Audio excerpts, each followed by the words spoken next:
So many of you have asked me if I can show you the techniques that I use when I'm painting skin and how to make it look believable and alive, because many times when I look at beginners paintings, the skin tends to look a little bit dull or lifeless.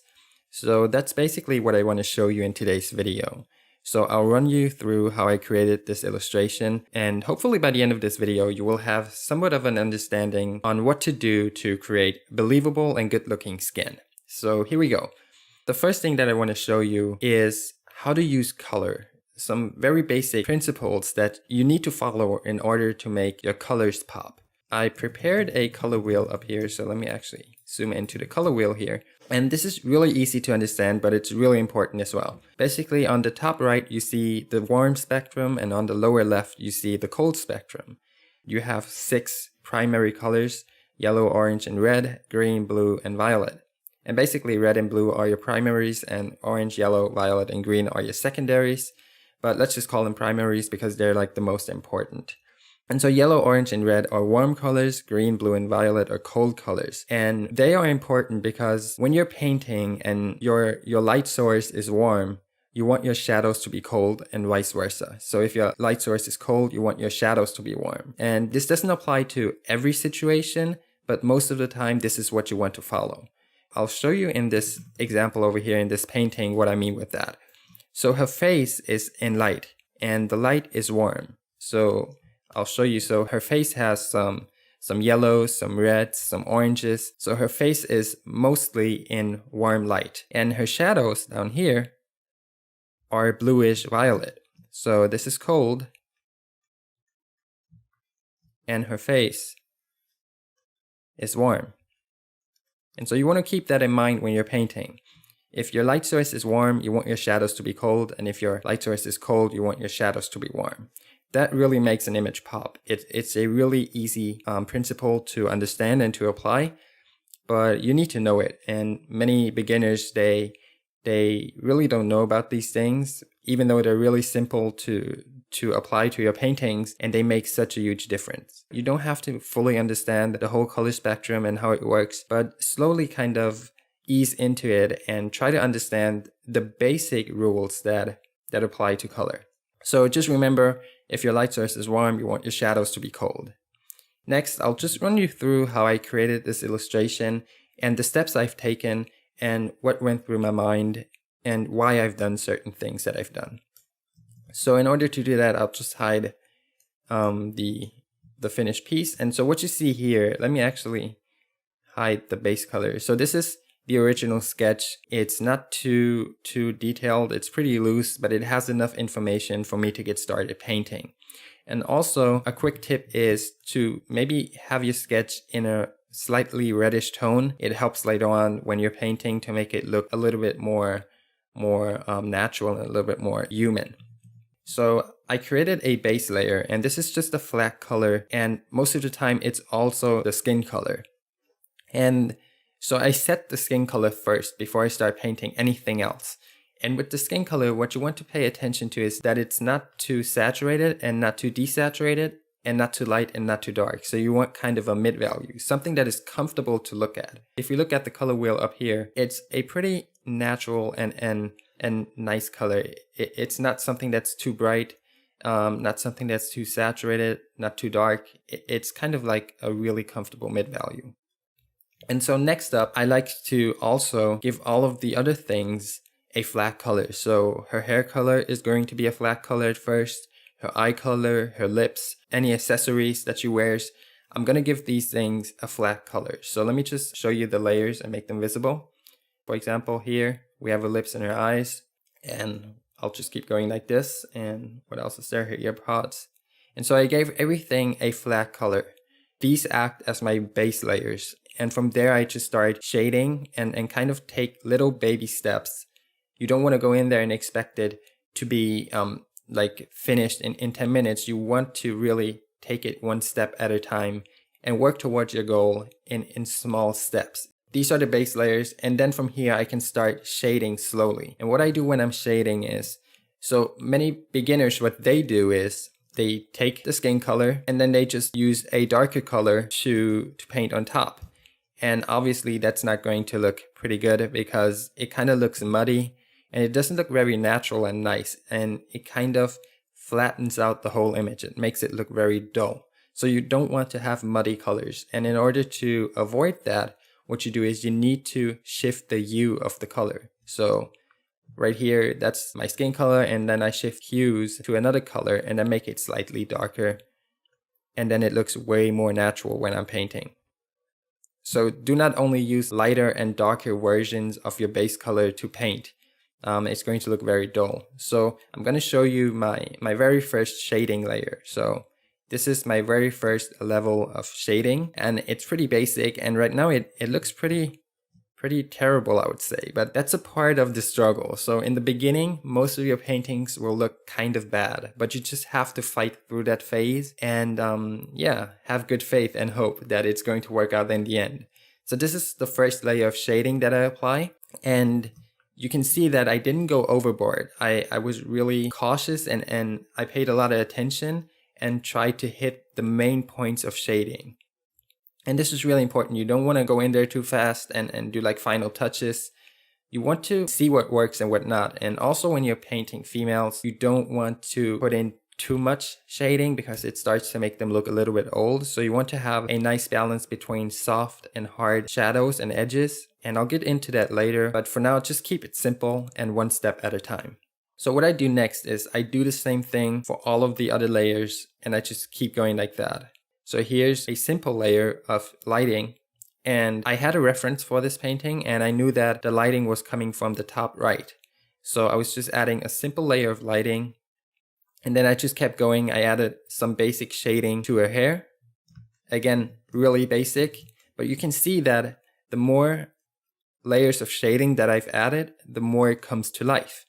So first layer of shading, second layer, it looks already much better than before. And then the third layer of shading to her hair, it makes a huge difference.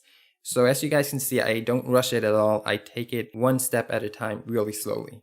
And so what I do at about this stage is I like to start deleting parts of my sketch. And so I deleted parts of my sketch, and this is what's left. So I got rid of most of my sketch basically. And then I just kept working on it. Another layer of detail, another layer of shading. You can see now I'm starting to shade in her nose ring and some more lighting to her hair and her eyebrows. And I just keep going like this. Now I'm adding, and this one is crucial, this step is crucial. So right now you see that I basically only have like 4 different colors, 5 different colors, and her skin is looking pretty lifeless. I mean, the shading is pretty nice, but there's no life to it. If you look at a photograph, there's something about it that makes it look believable. And so we need to replicate this when we're painting, and this is crucial, this step. So with my next layer, you can see that I'm adding pinks, reds, and oranges. And the reason for that is the physical skin on a human is just a thin layer, and underneath the skin, there's blood, bones, and flesh. So you need to let that shine through the skin. And so if you look at a person's nose, most of the time it's kind of orangey reddish because there's blood under the skin in the area of the nose and also around the ears and stuff. And sometimes you see a really bright light shining through the ears. For example, have you ever like took a torch and let it shine through your fingers and you see kind of the light shining through and it looks kind of orangey reddish? That's because it's shining through your skin, and your skin is basically translucent. So it lets the color underneath show through. So that's really important. You need to pay attention. And that's why I said you need to study color, and you also need to study some anatomy to know where to place these colors. And so I added pink to her nose because underneath the nose, or underneath the skin of the nose, there's blood and it's constantly running through there. And so it shines through. And it's really important to know where to place these colors. So next, I need to add depth to my painting because I don't want it to look flat. And so in order to add depth, I need to add contrast to my painting, and I add contrast by adding darker colors to it and brighter colors. So whenever there's contrast, it adds sharpness and also depth. Here I'm adding darker colors, and you can see that it starts to pop instantly. It makes such a huge difference. And also you can see there's a really bright orange It's because there's the translucent skin and the ambient light is shining through, and so you see that orange color shining through of the skin. And so it's kind of like the example I said before, where you take a flashlight and you shine it through your skin of the finger and you see that orange color. It's because it's shining through the flesh and your skin, and so it creates that orange color. And it's really important to kind of paint in those illusions and those effects, because it'll make your skin look believable. So my light source is right here. It's coming from the top right. This is my light source. And so light is basically, or shadow is basically an area where light doesn't get to. And so this time I'm just adding a few more shadows. And so the light is coming from the top right, as I said. And so you can see light right here on her eyelid. But what I've done with the last layer is I added some shadow here on her eyeball, because her eyelid is on top of her eyeball and is throwing a shadow onto her eye. And so you need to pay attention to small things like that. And the more you pay attention to these things, the more believable your paintings will look. And the more you know about these things, the better impression you will leave to the viewer. And sometimes the viewer doesn't know what makes an image good. They just don't know. But they have a sense for a good image. They just can't tell what's good about it. So it's you, the artist, who needs to create that perfect illusion and kind of fake reality with your painting. So if you noticed, this is my sketch layer up here, and all of the colors are still underneath my sketch layer. So I never painted on top of my original sketch. And I like to do this because it means I don't have to commit to anything that I'm doing yet, because I still have my sketch on top of everything. Now, obviously, this doesn't apply to traditional painting. So if you're painting with oils or acrylics, you obviously can't keep your sketch on top of your paints unless you have a really thin layer of paint.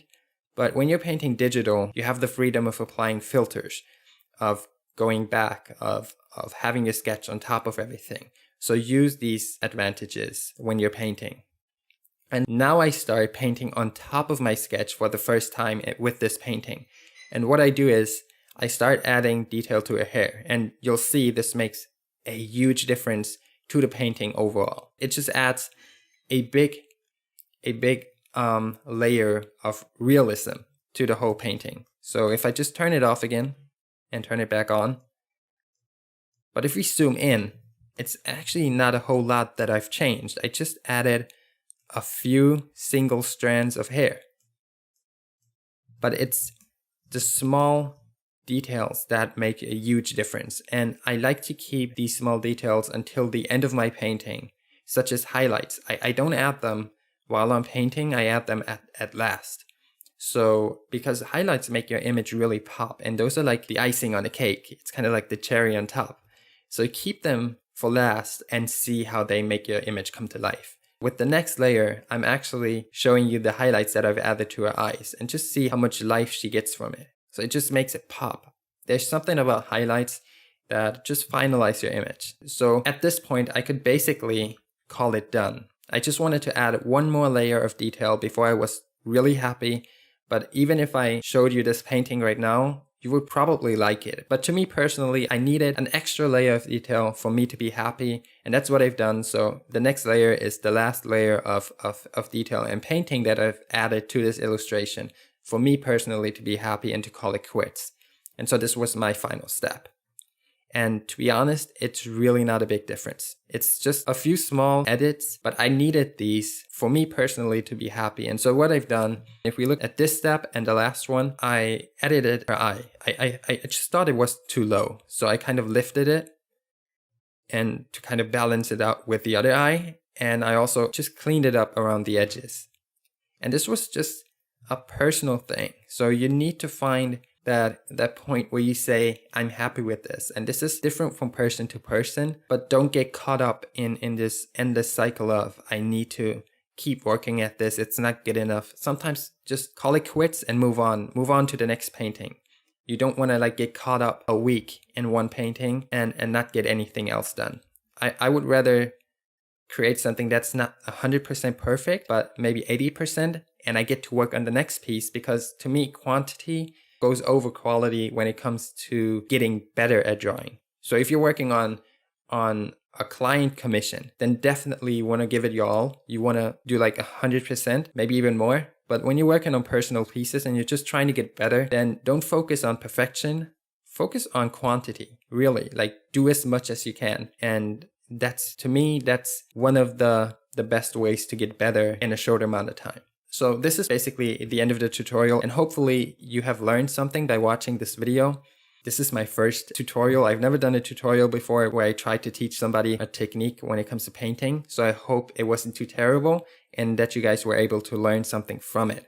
Thanks for watching my video. I really hope you got something out of this and that you found it useful. And as always, guys, I hope to see you in my next video, and I love you with all my heart and soul. Peace out.